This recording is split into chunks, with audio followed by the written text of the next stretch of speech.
في جنات يتساءلون عن المجرمين ما سلككم في سقر قالوا لم نك من المصلين ولم نك نطعم المسكين وكنا نخوض مع الخائضين وكنا نكذب بيوم الدين حتى أتانا اليقين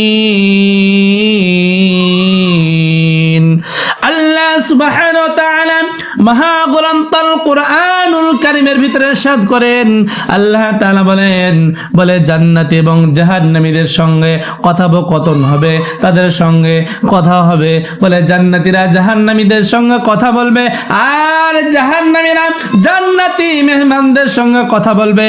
জান্নাতবাসীরা তারা ওই জাহান্নামীদেরকে ডাক দিয়ে বলবে, ভাই এমন কি কাজ করেছিলে দুনিয়ার জিন্দেগিতে যার কারণে আল্লাহ পাক রব্বুল আলামিন তোমাদেরকে দুনিয়ার জিন্দেগি থেকে এই জাহান্নামে স্থান দিয়েছেন? এমন কি অপরাধের কাজ করেছিলে দুনিয়াতে, গুনাহের কাজ করেছিলে?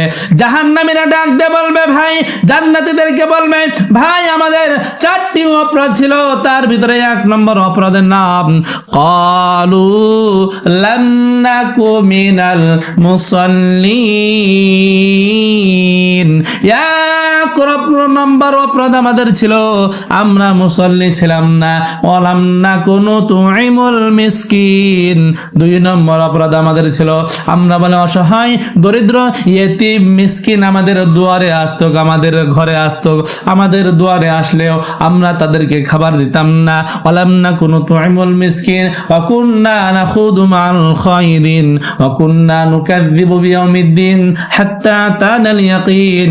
বলে এমন ভাবে গুনাহ করতাম সমাজেতে, বলে পরনিন্দা পরহিংসা গীবত শিকায়েত দিয়ে পরিপূর্ণ করে রাখতাম, এত পরিমাণ গুনাহ করতাম। বলে মালাকুল মউত কখন চলে আসে আমরা নিজেও বলতে পারি নাই, এত পরিমাণ গুনাহ করতাম। আল্লাহ পাক রব্বুল আলামিন বললেন, ও গোলাম বান্দা, দুনিয়ার জিন্দেগি ত্যাগ করে পরপরে গিয়েছিল বান্দা। বলে ইন্তিকালের পরে কোনো দরজা খোলা থাকে না। বলে যদি সওয়াবের কাজ যদি করতে হয় বেঁচে থাকা অবস্থাতে করতে হবে। বলে পরনিন্দা পরহিংসা গীবত শিকায়েত থেকে বিরত থাকো। মনে আফসোস পরিতাপের বিষয়, বলে মসজিদগুলো টাইলস হয়ে গেছে, এসি হয়ে গেছে, থাই হয়ে গেছে, কিন্তু মসজিদের ভিতরে মুসল্লি খুঁজে পাওয়া যাচ্ছে না। বলে মুসল্লি না পাওয়ার একটাই কারণ, বলে পশ্চিমাদের দাদা বাবু ওই যে মুশরিক কাফের বিদউইন মুনাফিক মারখা মুসলমানরা, বলে এক শ্রেণীর তারা ওই যে ঘুণ ঢুকিয়ে দিয়েছে। বলে ঈমানদার মুমিন বান্দারা, বলে ঈমানদার বান্দা খুঁজে পাওয়া যাচ্ছে না। বলে কেন?